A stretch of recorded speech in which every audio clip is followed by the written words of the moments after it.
আজকে যে টপিকটা নিয়ে ডিসকাস করবো সেটা হলো মিটার ব্রিজ। এই প্র্যাকটিক্যালটা ক্লাস 12 আমরা পাবো। আর তাছাড়া যদি কেউ বিএসসি ফিজিক্স নিয়ে পড়ে, পরবর্তীকালে প্র্যাকটিক্যালটা সেখানেও আছে। সো এই প্র্যাকটিক্যালের উপর বেস করে কোনো আননোন রেজিস্ট্যান্সের রোধের ভ্যালু নির্ণয় করা যায়। সো এই প্র্যাকটিক্যালটা জানার আগে সবচেয়ে আগে যেটা জানতে হবে সেটা হচ্ছে হুইস্টন ব্রিজ কি, এর শর্ত কী, সেটা আমরা আগে ফার্স্ট দেখব।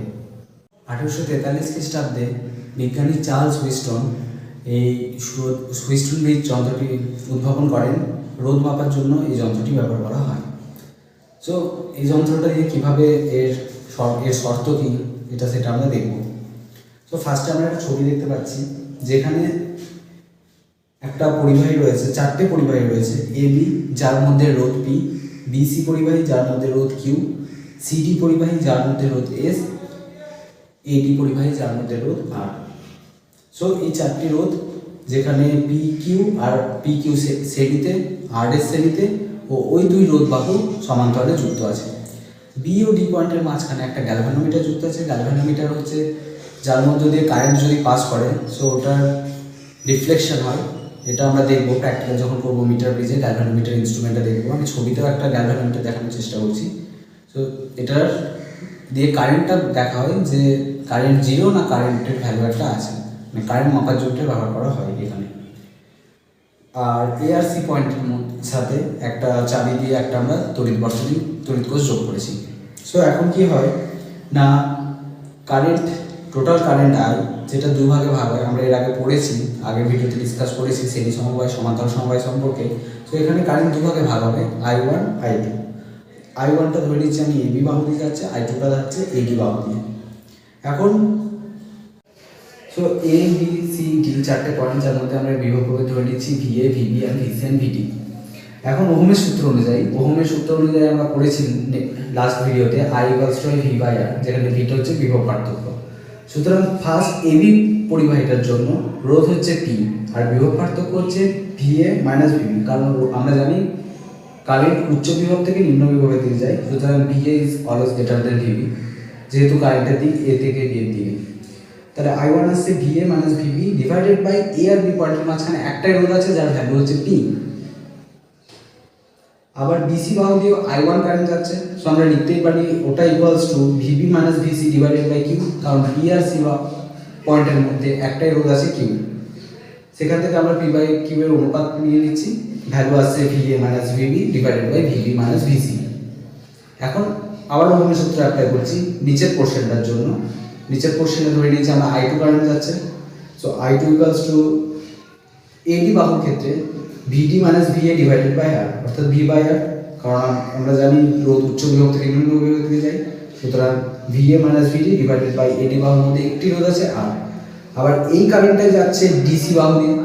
সো আমরা আবার লিখতে পারি VD minus VC divided by S, যেখানে এস হচ্ছে সিডি বাহুর মধ্যে রোধ। এখান থেকে আমরা আর বাই এস এর অনুপাত পাচ্ছি VA minus VD divided by VD minus VC. So এই দুটো ইকুয়েশনকে আমরা ইকুয়েশন 1 আর ইকুয়েশন 2 নামে ডিনোট করছি। হুইস্টন ব্রিজের মেন শর্ত অনুযায়ী হচ্ছে আইজি এর ভ্যালু 0 হবে। ছবিতে আমরা দেখতে পাচ্ছি টোটাল কারেন্ট ছিল আমাদের আই, সেটা I1 I2 তে ভাগ হয়েছে। আইজি হচ্ছে বি আর ডি পয়েন্টের মাঝখানে যে গ্যালভানোমিটার রয়েছে তার মধ্য দিয়ে কারেন্ট। আইজি কখন 0 হবে? আমরা জানি V = I × R। আর তো 0 নয়, গ্যালভানোমিটারের একটা নির্দিষ্ট রোধ আছে। সুতরাং যদি V 0 হয় তাহলে I 0 হবে। V মানে বিভব পার্থক্য, অর্থাৎ বি পয়েন্ট আর ডি পয়েন্টের মধ্যে বিভব পার্থক্য যদি 0 হয় তাহলে আইজি 0 হবে। তাহলে আইজি নিষ্পন্দ, ওই যে পয়েন্টে যে জন্য 0 হবে ওই অবস্থাটা হচ্ছে নিষ্পন্দ অবস্থা বা নাল পয়েন্ট যেটা বলি। সো আইজি ইকুয়ালস টু যদি 0 হয় তাহলে VB minus VD equals to 0 হবে, অর্থাৎ বিভব পার্থক্য 0 থাকবে। বিভব প্রভেদ 0 হলে কারেন্ট 0 হবে ওহমের সূত্র অনুযায়ী। সুতরাং ভিবি ইকুয়ালস টু ভিডি। সেখান থেকে আমরা আর ভিবি ইকুয়ালস টু ভিডি আমরা ইকুয়েশন 2-তে আর বাই এস এর জায়গায় ভিডির জায়গায় ভিডির জায়গায় ভিবি আর ভিবির জায়গায় ভিডি রিপ্লেস করে দিচ্ছি, তাহলে আসছে VA minus VB divided by VB minus VC. এখন এটা দেখতে পাচ্ছি এর ভ্যালু ইকুয়েশন 1 এর সাথে ম্যাচ করছে। সো এই ইকুয়েশন 1 এর লেফট হ্যান্ড সাইডে ছিল পি বাই কিউ, সো আমরা বলতেই পারি P by Q equals to R by S. সুতরাং হুইস্টন ব্রিজের শর্ত অনুযায়ী যদি পি বাই কিউ এর অনুপাত আর বাই এস এর সাথে সমান হয় তাহলে বি আর ডি পয়েন্টের বিভব পার্থক্য সেম হয়, অর্থাৎ তাদের মাঝখানে যদি কোনো গ্যালভানোমিটার আমরা প্লেস করি সো দেখবো সেখানে আমরা নাল পয়েন্ট পাবো, অর্থাৎ গ্যালভানোমিটারে যে কাটা ওর কোনো ডিফ্লেকশন হবে না। এটা মনে রাখার একটা ভালো উপায় হচ্ছে কোনাকুনি রোধগুলোর গুণফল সবসময় সেম হবে, P into S equals to Q into R হবে। সো এরপর আমরা যে প্র্যাকটিক্যালটা দেখবো সেটা হলো মিটার ব্রিজ। সেটা ক্লাস 12-এর সাথে সাথে উচ্চতর লেভেলে বিএসসি ফিজিক্সেও খুব ইম্পর্টেন্ট। সো এটা দিয়ে যে কোনো একটা আননোন রেজিস্ট্যান্সের আমরা ভ্যালু নির্ণয় করতে পারবো। সো এটাতে কী কী রয়েছে সেগুলো আমরা দেখবো। ফার্স্ট রয়েছে একটা স্কেল দেখতে পাচ্ছি আমরা, যার লেন্থ হয় 1 মিটার। আর একটা গ্যালভানোমিটার দেখতে পাচ্ছি যার সাথে একটা জকি কানেক্ট রয়েছে এবং সেই জকিটা একটা তারে টাচ করছে। গ্যালভানোমিটারের কী কাজ সেটা আমরা দেখলাম হিস্টোন ব্রিজে। একটা কমিউটেটর রয়েছে। কমিউটেটরটা কি আমি বলছি, কমিউটেটরের কাজ হলো কমিউটেটর কারেন্টের দিকটাকে রিভার্স করে দেয়, অর্থাৎ কারেন্ট যেদিকে যার প্রবাহ হচ্ছিল কমিউটেটরের ইউজ করলে ওই প্রবাহের দিকটা আমরা চেঞ্জ করতে পারি কমিউটেটর দিয়ে। একটা রেজিস্ট্যান্স বক্স রয়েছে। রেজিস্ট্যান্স বক্স বা রোধ বাক্স আমরা দেখবো প্র্যাকটিক্যাল যখন করবো তখন দেখবো। একটা বক্স যার মধ্যে 1:2:2:5 অনুপাতে রেজিস্ট্যান্সগুলো থাকে। যে কোনো রেজিস্ট্যান্স আমরা এখান থেকে ইউজ করতে পারি, যেটা আমাদের কাছে নন রেজিস্ট্যান্স অর্থাৎ জানা রোধ। একটা অজানা রোধ থাকে, সেটা মিটার ব্রিজের আর একটা ফাঁকে যুক্ত থাকে। সো এটাই হলো বেসিক অ্যারেঞ্জমেন্ট। একটা তড়িৎ কোষ রয়েছে, একটা তড়িৎ চালক বল দেওয়ার জন্য তড়িৎ কোষ রয়েছে, সেটা একটা কি বা চাবির সাথে যুক্ত রয়েছে। একটা রোধ বাক্স রয়েছে যেখানে 1:2:2:5 অনুপাতে থাকে রোধগুলো। সো এখান থেকে আমরা যে কোনো রোধ ইউজ করতে পারি, যেটাকে আমরা নন রেজিস্ট্যান্স বা জানা রোধ বলবো, যার রেসপেক্টে আমরা আননোন রেজিস্ট্যান্সটা বার করবো। তো এই ছবিটার কিছুই না, এটা একটা হুইস্টন ব্রিজের জাস্ট ছবি। এবি যে পয়েন্টটা রয়েছে অর্থাৎ তারের ওই এবি অংশটা, সেটা হচ্ছে আমার পি রোধের কাজ করছে, বিসি অংশটা কিউ রোধের কাজ করছে। আমার জানা রোধ রেজিস্ট্যান্স বক্স থেকে যে রোধটা আমরা ইউজ করছি সেটা আর রোধের কাজ করছে, আর অজানা রোধ হচ্ছে আমার এখানে এক্স। সো শর্ত আমরা জানি P/Q ইকুয়ালস টু R/X, যেটা আমরা হুইস্টন ব্রিজের ক্ষেত্রে দেখলাম। এখন বলেছিলাম আমরা বি আর ডি পয়েন্টের বিভব প্রভেদ সেম হবে, অর্থাৎ গ্যালভানোমিটার দিয়ে আমরা কোনো কারেন্ট পাবো না। গ্যালভানোমিটারটা ওই বি আর ডি পয়েন্টে যুক্ত করা আছে। আর কমিউটেটরের কাজ আমরা বললাম, যেটা কারেন্টের দিক চেঞ্জ করে দেয়। এখন ধরে নিচ্ছি ওই যে তারটা আমরা ইউজ করছি 1 মিটার লেন্থের, ওর প্রতি সেমিতে রোধ হচ্ছে রো, অর্থাৎ পার 1 সেমিতে ওই তারের রোধ হচ্ছে রো। এখন এবি অংশ যদি হয়, জকিটা আমি এমন জায়গায় ফিক্স করেছি, ধরে নিলাম জকিটা তারের বি অংশে ফিক্সড আছে স্কেল অনুযায়ী। সুতরাং এবি অংশের রোধ হচ্ছে রো ইন্টু এল, বাকি অংশ যেটা রইল 100 মাইনাস এল, কারণ তারের লেন্থ হচ্ছে টোটাল 100 সেমি। সো বাকি যে অংশ বিসি অংশ, সো বিসি অংশের রোধ হচ্ছে rho into 100 minus L. Wheatstone ব্রিজের শর্ত দেখলাম P/Q equals to R/X। So rho L divided by rho into 100 minus L equals to R/X, যেখানে আর হচ্ছে আমার জানা রোধ, এক্স হচ্ছে সেখানে অজানা রোধ। রো ক্যান্সেল আউট করছে, এক্স ইকুয়ালস টু আছে R into 100 minus L divided by L. এখন একটা দেখার বিষয় হচ্ছে যে ছবি অনুযায়ী জাস্ট হুইস্টন ব্রিজটা বুঝতে হবে। আমরা বি আর ডি পয়েন্টে একটা গ্যালভানোমিটার রেখেছিলাম, সেটাই এখানে করা হয়েছে। একটা তড়িৎ কোষ যোগ করা হয়েছে, আর রেজিস্ট্যান্সের জানা রোধ হচ্ছে আমার আর, অজানা রোধ হচ্ছে আমার এক্স। একটা স্কেল ব্যবহার করেছি 1 মিটার লেন্থের, আর বাকি সব ছবিতেই রয়েছে। সো একটা জিনিস দেখতে হবে যে আমরা যে রোধ বাক্সটা ব্যবহার করেছিলাম, অর্থাৎ জানা রোধটা ছিল বাঁ ফাঁকে আর অজানা রোধটা ছিল ডান ফাঁকে।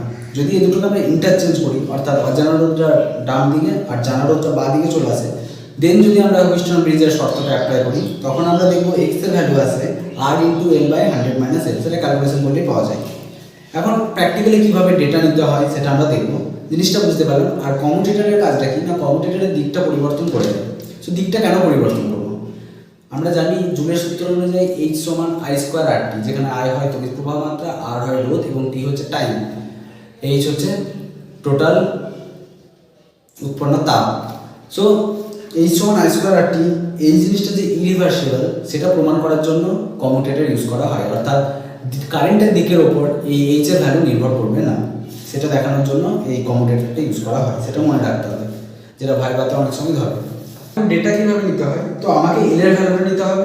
এল এর ভ্যালু থেকে 100 মাইনাস এল তো আমরা ক্যালকুলেট করে পেয়ে যাবো। এল এর ভ্যালুটা কি না, আমাদের যে জকিটা রয়েছে ওটাকে তারের প্রত্যেকটা বিন্দুতে টাচ করিয়ে দেখতে হবে কোথায় কারেন্ট জিরো হচ্ছে গ্যালভানোমিটারে, অর্থাৎ গ্যালভানোমিটারের মধ্যে দিয়ে কোনো কারেন্ট যাবে না, অর্থাৎ গ্যালভানোমিটারের কাটার কোনো বিক্ষেপণ দেখতে পাবো না, কোনো ডিফ্লেকশন হবে না।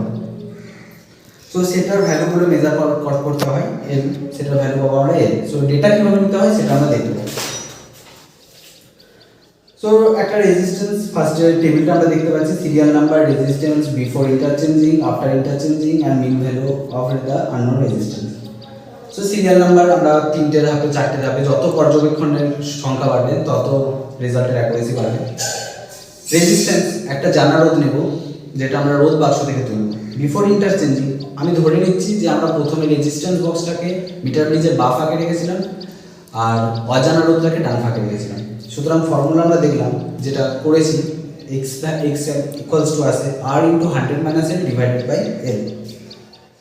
এখন এটা হলো বিফোর ইন্টারচেঞ্জিং এর আমরা ভ্যালুগুলো নেব এরপর। সো কি করবো, ফার্স্টে দেখবো ব্যালেন্সিং লেন্থ এর ভ্যালু নেব, অর্থাৎ জকিটা আমরা ঘুরিয়ে ঘুরিয়ে দেখবো কোন পয়েন্টে গ্যালভানোমিটারের মধ্যে কাটার কোনো বিক্ষেপ আসছে না, সেটার ভ্যালু হলো l। সেখান থেকে আমরা 100 মাইনাস l পাবো, সেখান থেকে আমরা x এর একটা ভ্যালু পাবো। এরপর আফটার ইন্টারচেঞ্জিং মানে আমরা এখন রোধ বাক্সটাকে খুলে ডান ফাঁকে আর অজানা রোধটাকে খুলে বা ফাঁকে রাখবো। তাহলে ফর্মুলা চেঞ্জ হবে। ফর্মুলা কি হবে, x equals to r into l by 100 minus l, কিন্তু অজানা রোধের ভ্যালু আমার সেমই থাকবে। সো অজানা রোধের একটা ভ্যালু পাবো। সো এইভাবে 3-4 বার পরীক্ষা করার পর x1 x2 করে প্রত্যেকটা ভ্যালু পাবো, দিয়ে x1 x2 গড় করে আমরা মিন ভ্যালু পেয়ে যাবো। সো মূলত প্র্যাকটিক্যাল এতটাই থাকে। আর যেটা কমিউটেটরের, এখানে ওই টেবিলটা করা নেই, কমিউটেটরের জন্য একটা আলাদা দুটো আরও কলাম করতে হয়। সেখানে থাকবে হচ্ছে কমিউটেটরে যখন কারেন্টের দিক চেঞ্জ করি তখন আরেকবার রোধের ভ্যালু মাপা হয়, যদিও সেখানে প্রথমে আগেকার যে নিষ্পন্দ বিন্দু আমরা যে ভ্যালু পাবো সেটার সাথে পুরোপুরি ম্যাচ করে, কারণ জুলের সূত্র আমরা বললাম ইরিভার্সিবল, অর্থাৎ এটা আই অর্থাৎ কারেন্টের দিকের ওপর নির্ভর করে না।